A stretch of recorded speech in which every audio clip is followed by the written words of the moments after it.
tous vous remercier pour les 1000 abonnés. Et donc on commence la visite par le bâtiment des vaches laitières. Et donc juste de l'autre côté des vaches, donc ici se trouve la stabilisation des génisses et des taris.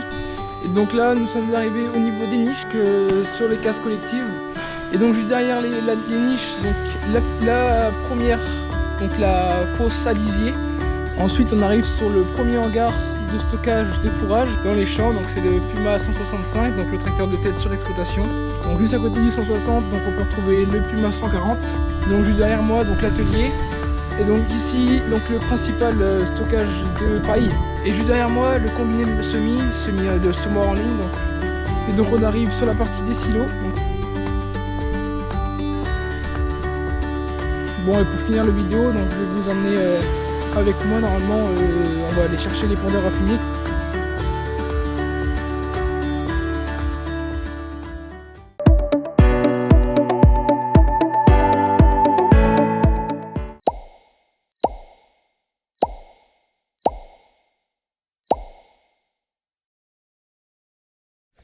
Bonjour à tous, aujourd'hui on se retrouve pour une nouvelle vidéo, visite de ferme, visite de l'exploitation d'Hugues avec les vacheries. Donc je vous emmène avec moi sur cette vidéo visiter la ferme en entier. C'est une vidéo qui m'a été le plus demandée en commentaire. Et donc pour l'occasion, pour les 1000 abonnés, je me suis dit que ce serait super intéressant de vous présenter la ferme dans le lieu où je vous filme toutes les vidéos. Donc si vous voulez bien me suivre, on y va. Et donc oui, je voulais bien sûr évidemment tous vous remercier.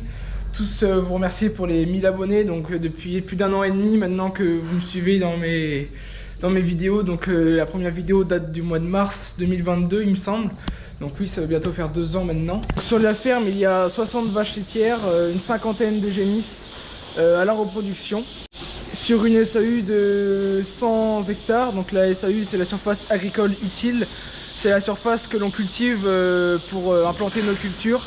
Donc le maïs, le blé, l'herbe, pour ensuite donner à manger aux vaches. Et donc on commence la visite par le bâtiment des vaches laitières.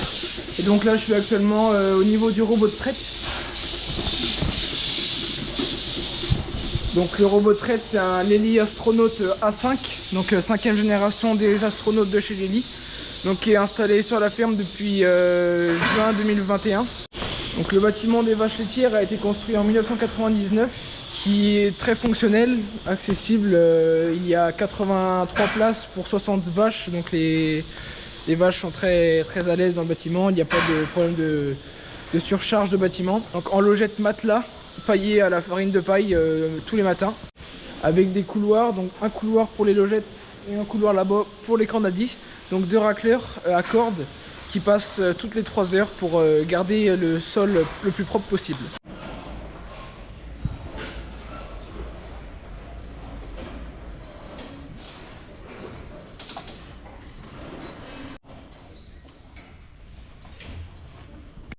Et donc juste de l'autre côté des vaches, donc ici se trouve la stabilisation des génisses et des taris qui a été construite elle en 2016. Et donc là nous sommes arrivés au niveau des niches. Donc des niches, c'est des cases individuelles pour les veaux non sevrés, du coup les jeunes veaux qui sont très sensibles aux maladies, aux bactéries. Donc en fait on est obligé de les isoler, de les mettre à l'isolement, donc dans des petites niches comme ça avec une courette. Donc ça se présente comme ça. Ils sont tous à côté des uns des autres. Et en fait, ils ont besoin d'être isolés pour garantir le meilleur développement de leur défense immunitaire. Pour qu'après, ils soient donc mis en case collective avec tous les autres génisses et qu'ils puissent vivre en commun sans risque d'attraper des maladies.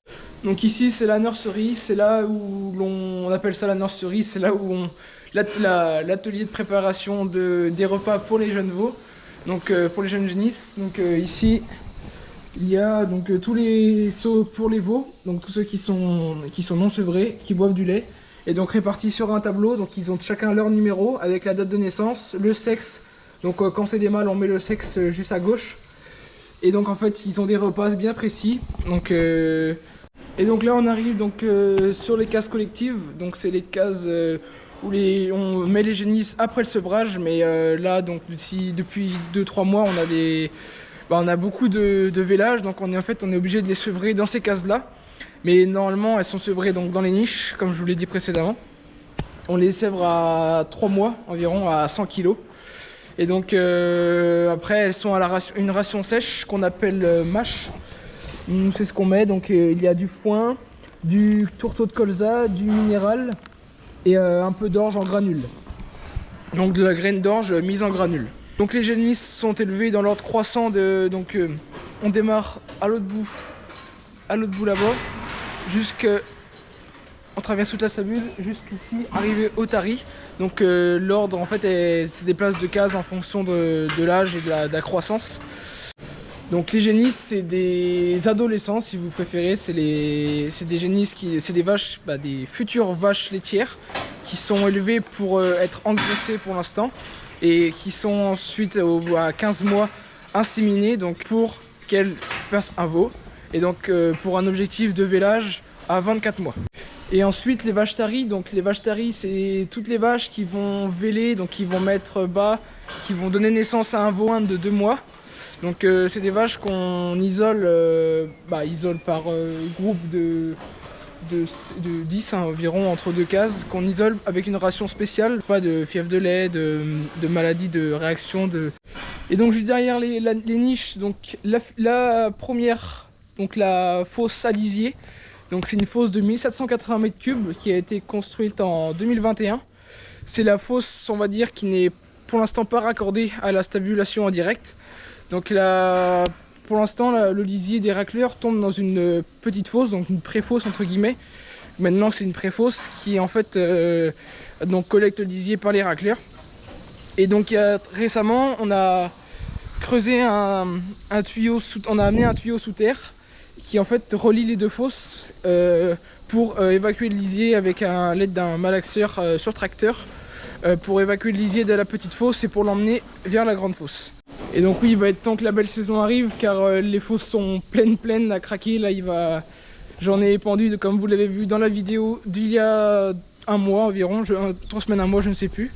Et je le pendais avec la petite tonne parce que c'est la seule qui passait dans les parcelles. Et en fait on a beaucoup, avec toute la pluie qui est tombée cet hiver, ça a fait monter le niveau des fosses plus vite qu'on ne le pensait. Et donc on a été contraint d'en épandre dès le 1er février, dès que la loi nous l'autorisait. Et donc voilà la petite fosse, donc une fosse de 300 m3 qui a été construite en même temps que la stabule. Et donc juste ici la fumière. Donc la fumière, c'est là où on collecte tout le fumier produit par les génisses, parce qu'il n'y a que les génisses qui sont sur air paillé. Donc en fait tous les 2 jours, comme je vous l'ai montré dans la vidéo précédente, on racle le fumier qu'elle déverse sur les couloirs d'exercice, donc là où elle mange, donc qui sont amenés directement dans la fumière. Et sinon tous les 2-3 mois on racle les 2 grandes cases, les 2 grands airs paillés avec les tracteurs fourches. Et donc c'est là où on stocke tous les effluents solides. Le fumier c'est solide, le lisier c'est liquide. Et donc ici, le petit silo d'orge granulée. Donc l'orge granulée, ce que je vous parlais tout à l'heure, c'est ce qui nous sert à préparer le mâche, donc la ration sèche pour les petites génisses. Ensuite on arrive sur le premier hangar de stockage des fourrages, des bottes. Donc sur cette partie là on va retrouver le stockage de foin. Et sur la partie là, le stockage de paille, donc la paille d'orge pour le coup. Et un peu de paille de blé qui est resté de l'année dernière. Donc ici le premier tracteur, donc le Renault 651. Donc c'est un tracteur qui dans la date des années 1970, même encore plus vieux je crois, je vous remettrai à l'écran. Donc c'est le tracteur qui nous sert à raboter le lisier et le fumier. Donc c'est un tracteur qui sert 2 fois par jour, d'environ 20 minutes par jour. Donc équipé d'un rabot derrière qui est attelé toute l'année dessus. Et d'ailleurs c'est son frein à main, il n'y a plus de frein donc il sert à ça. Donc c'est un tracteur qui était équipé d'un chargeur qui a été enlevé. On voit que le bâti est encore ici, qui a été enlevé. Donc c'est un tracteur qui est très pratique parce qu'il est très petit, très compact et il passe partout. Et donc pour aller entre les deux, entre le bâtiment des vaches et la fosse, donc il est pratique pour aller racler le lisier. Donc là où est stockée la paille, donc on a fait un petit silo avec à l'aide de bics de paille. Et c'est là où on stocke toute la farine de paille pour pailler les logettes. Donc la farine de paille, c'est avec l'aide d'un grand bol malaxeur. J'ai peut-être des images, je pourrais vous le montrer quand on l'a fait au mois de novembre. Et en fait c'est la farine de paille. L'avantage c'est qu'en fait on peut la mettre dans le lisier comme c'est très fin. Ça se marie très bien avec le lisier, donc en fait ça fait pas de forme solide, ça reste très liquide. Et donc en fait c'est pour ça qu'on fait de la paille broyée, pailler les logettes. Et donc ici le Maxum 110, donc c'est un tracteur qui a environ 13 000 heures, je crois, un peu moins de 13 000 heures, équipé d'un chargeur MX T12 et d'un godet multiservice. Donc je vais vous dire exactement le nombre d'heures qu'il a. Il a 12 772 heures. Et donc c'est avec le tracteur là qu'on fait de la pulvée. Donc la vidéo de drone que je vous ai fait au mois de novembre sur le désherbage. Donc il est équipé de ce boîtier. Et derrière, donc attelé, donc il n'y a que lui qui l'attelle. La pailleuse Kuhn, donc une pailleuse décileuse Kuhn Atenor 7560. Donc voilà, c'est une pailleuse qui a déjà de l'âge, je ne saurais pas vous dire, je vous le mettrai si j'ai la référence en bas de l'écran. C'est une semi-portée ou semi-traînée comme vous voulez, qui nous sert à pailler tous les jours, puisqu'avant elle décilait donc le maïs, mais maintenant la mélangeuse Kinan sur la ferme, elle ne sert plus qu'à faire de la paille. Donc le 110 dans l'année, il fait de la pulvérisation, de l'épandage d'engrais en très peu, on le sort 1 à 2 fois par an. Il fait de la faucheuse, de la faneuse, de l'endéneur. Il peut faire aussi un peu de ramassage de paille, de plateau et de chargement, ça arrive, qu'on met au chargeur. Mais c'est principalement le 140 qui fait ça. Et ça arrive qu'on destille le maïs, qu'on charge la mélangeuse avec celui-là, mais c'est très rare. C'est souvent quand le 140 est occupé dans les cultures. Et donc on arrive sur la plateforme donc où on stocke toutes les bottes dans l'ébannage. Donc c'est une grande plateforme qui a été faite devant la stabulation. Donc les plans au drone permettront de schématiser ça. Donc ici le stockage de bottes dans l'ébannage, donc c'est principalement du régras anglais et du trèfle blanc. Et un peu de luzerne qui a été implantée l'année dernière. On a une coupe de luzerne qui est présente ici.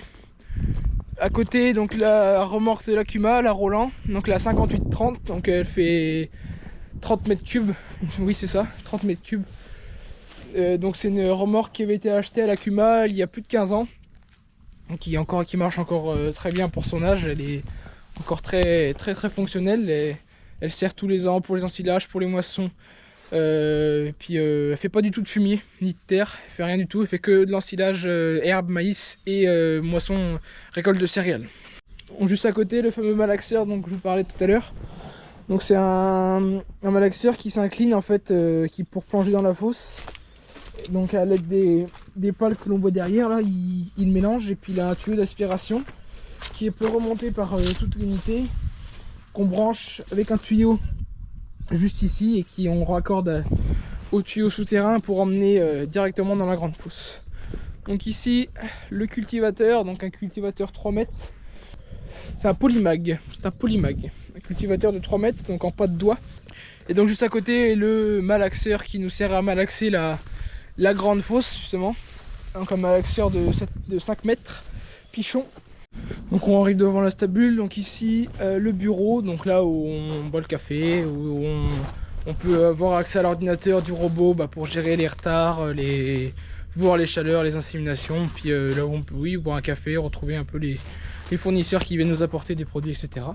Et donc juste derrière moi, donc vous l'avez vu, donc c'est le labo de transformation, parce que sur la ferme il y a une activité de transformation de produits laitiers depuis 1 an et demi, depuis septembre 2022 grosso modo. Pour ceux qui connaissent, qui sont du coin, donc c'est le gars avec les vacheries. Donc il s'est lancé dans la production la transformation, production de produits laitiers. Donc il y a du beurre, de la crème fraîche, du fromage blanc, du skyr, des yaourts de plusieurs parfums, du yaourt à boire. Donc dans le labo, c'est un bâtiment qui fait une 50aine de mètres carrés.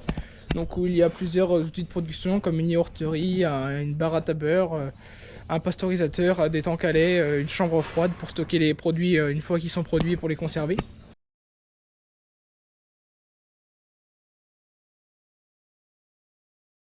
Donc voilà pour la partie de l'élevage, donc sur le site du haut qu'on appelle. Donc la partie élevage donc, est située là-dessus, donc avec tous les animaux que je viens de vous présenter, et là, le labo de transformation, les stockages d'effluents. Donc là je vais vous emmener sur l'ancien site, donc le site du bas qui est à environ 200 mètres par la route donc une route de cul-de-sac, donc c'est pas gênant du tout pour la circulation. Donc là où c'est stocké, où il y a le stockage de paille, stockage matériel, les silos de stockage de fourrage, donc d'ensilage de maïs principalement, et l'atelier mécanique sont situés en bas. Donc me voilà arrivé sur le site du bas. Donc, quand on arrive, je vous présente, commence par vous présenter. Donc je vous présente pas parce que vous le voyez dans toutes les vidéos dans les champs. Donc c'est le Puma 165, donc le tracteur de tête sur l'exploitation. Donc c'est un tracteur qui a été acheté en 2020 d'occasion et qui était neuf en 2008. C'est un tracteur qui a maintenant 16 ans. Donc j'essaie de garder la cabine à peu près propre. Bon, c'est un tracteur de tête, donc oui, on arrive facilement à la garder propre, mais bon, ça reste un outil de travail. Donc voilà comment se présente un peu la cabine.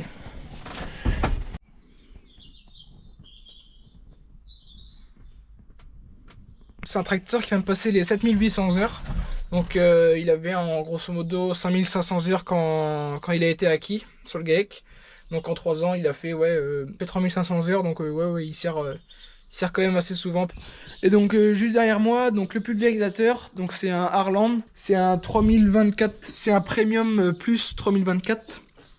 Donc il fait 3200 litres la cuve sur une rampe de 24 mètres. Un pulvérisateur qui est en Kuma, donc Kuma de la commune. À côté, donc on retrouve le Big Baler, donc la botteleuse, donc en balle carré. J'ai pas fait de vidéo avec parce que c'était moi qui étais beaucoup aux commandes du Big Baler cet été, et puis il n'y avait pas personne pour filmer le Big au drone ni rien. C'est un Big Baler qui est 2007, qui a été acheté il y a 5 ans, 72 000 bottes à peu près. Et donc derrière le pulvé, le distributeur en grès, donc un Sulky, un DPX 24, donc il dépend sur 24 mètres de large. Il me semble que il a une capacité d'1 tonne de stockage avec les Reos. Donc il sert très peu, hein. C'est pas l'outil qu'on sert le plus sur la ferme, on s'en est servi la semaine dernière, je crois que c'est la seule fois depuis 1 an que je le vois tourner. Donc juste derrière le pulvé à gauche, donc les deux charrues. Donc la jaune c'est une Huard, donc le modèle, il n'y a plus de modèle. C'est une 5 corps en 14 pouces, et à gauche c'est une Grégoire Besson en 5 corps aussi, mais cette fois-ci en 16 pouces. Donc qu'on attelle la Grégoire, on l'attelle sur le 140, et la petite jaune on l'attelle sur le Maximum 110. Donc juste à côté du 160, donc on peut retrouver le Puma 140, donc le tracteur qui tourne le plus sur la ferme. C'est le tracteur sur le chargeur qui sert à charger les mélangeuses, qui sert à toute la manutention avec la fourche. C'est lui le gros, donc c'est celui qui sert tout le temps. Donc c'est un tracteur qui tourne bien, qui a il me semble 10 000 heures, on va bien le voir, 10 415 heures. Donc il a passé les 10 000 heures le jour de l'ensilage, donc le jour où je vous ai sorti la vidéo sur l'ensilage de maïs à la ferme. Donc le tracteur est équipé de chargeurs depuis 2020, depuis que le 165 a été acheté. Donc c'est une boîte multicontrôleur pour ceux qui connaissent de chez Casiache, en full power shift aussi, avec donc distributeur électrique, avec un joystick. Donc prise de force arrière seulement, il n'y a pas de prise de force avant sur la ferme. Donc on peut retrouver ici, donc on peut enlever la poussière. Enlever la poussière un peu. Donc tracteur très intuitif, donc on peut retrouver un peu toutes les commandes de tracteur juste ici. Donc c'est le tracteur le plus récent entre guillemets en sortie d'usine sur la ferme. C'est un tracteur qui est de 2012, donc tout début 2012, janvier 2012 il est arrivé sur la ferme. Et donc devant il est équipé d'un chargeur, donc la T400 litres de chez Mailleux. Juste ici donc la mélangeuse Kinan, donc la Kinan Approved de MF340, donc c'est une mélangeuse de 16 mètres cubes en un essieu. Qui a été acheté il y a 2-3 ans, je sais plus exactement, qui fait environ 500 à 600 rations par an. Je vais calculer ça quand je savais pas ce que faire. Donc devant, attelé toute l'année sur la mélangeuse, le Renault CRS 85. Donc le Renault CRS 85, c'est un tracteur qui a passé les 16 000 heures cet été et qui doit être rendu à 16 410 heures. 16 410, donc on le voit juste là. Il est usé, mais pour faire de la mélangeuse c'est très bien, c'est sa retraite. De toute façon on a essayé de le mettre l'année dernière sur le pulvérisateur, mais il y a Il n'y a plus du tout de puissance hydraulique et puis c'est un tracteur qui est pas du tout confortable. Il est bien pour faire de la mélangeuse parce qu'il sert que pour distribuer. Mais je passerai pas ma journée dedans. Tracteur de 85 chevaux du coup, en 4 roues motrices. Donc juste derrière moi, donc l'atelier, donc là où on fait toute la mécanique sur les tracteurs, sur tout le matériel. Tout là-haut est rangé tout le matériel pour faire de la mécanique. Donc là il est fermé, je ne vais pas vous aller à l'intérieur, j'ai pas les clés sur moi. Et donc ici, donc le principal stockage de paille, stockage de bottes de paille. Donc sur la ferme, donc on fait, si vous l'aurez compris, on fait que du big balaire puisqu'on a un big balaire. Et donc ici, donc le plateau, un petit plateau 2 essieux, bon c'est une remorque à la base, une remorque de 10 tonnes qui sert à ramasser la paille. On peut mettre 12 bigs là-dessus, ça paraît pas mais on en fait des tours. À la paille, on a ramassé toute la paille avec ce plateau-là. Donc on a ramassé 200 bottes, 300 bottes parce qu'on a ramassé une cinquantaine de bottes avec le plateau d'Akuma. Bon, c'est un plateau qui est super pratique hein, parce qu'il passe partout. Et puis quand je suis tout seul, décharger 12 bottes, ça prend pas beaucoup de temps. Donc ici, la remorque, la 12 tonnes 500, donc la turbo 125, pardon.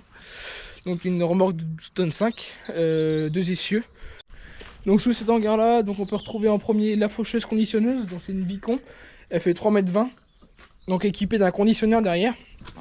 Un conditionneur à rouleau, donc en fait l'herbe se fait écraser entre les deux rouleaux, donc ça enlève l'eau une première fois pour accélérer le séchage du fourrage de l'herbe. 8 assiettes, après vous l'appelez comme vous voulez, moi j'appelle ça des assiettes.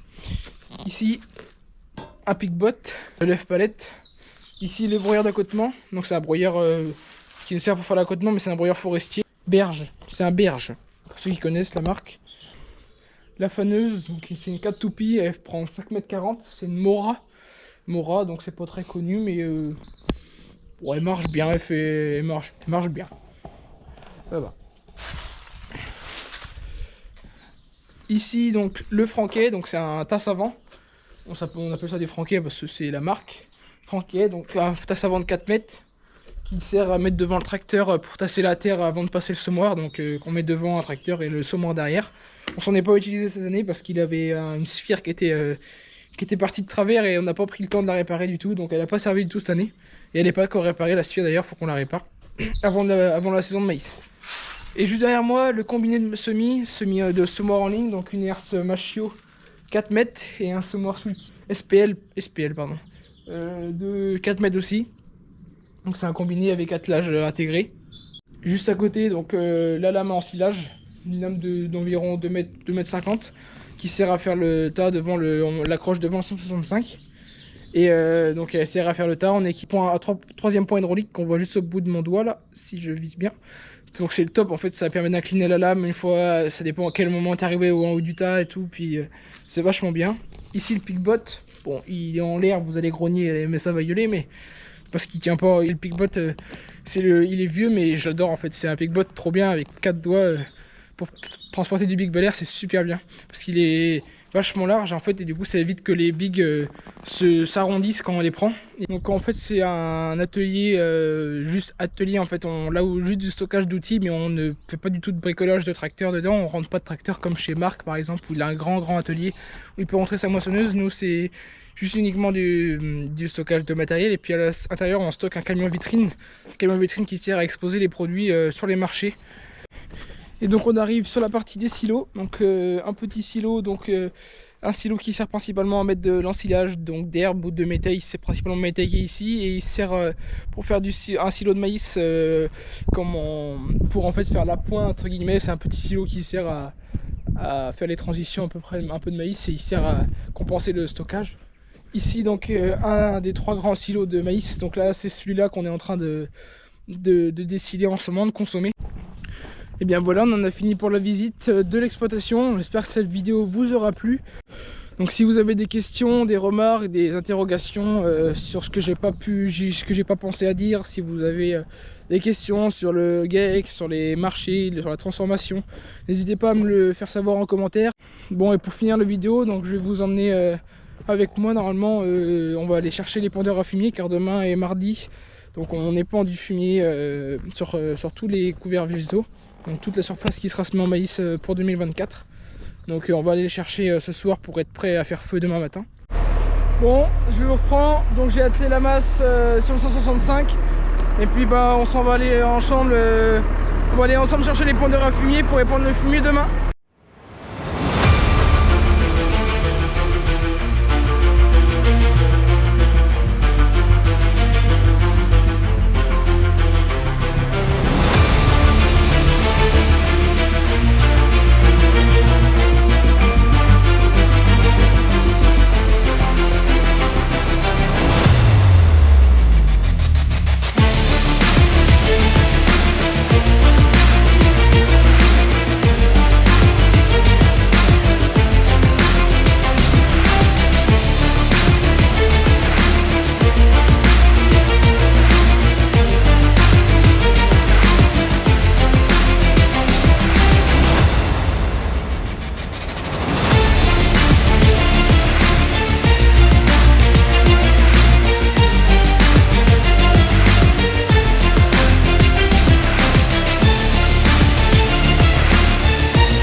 Et bien voilà, c'est la fin de cette vidéo, j'espère qu'elle vous aura plu. Si vous avez des questions, des remarques, n'hésitez pas à me le faire savoir en commentaire. Abonnez-vous, likez, partagez. C'était Max Agri. Ciao tout le monde.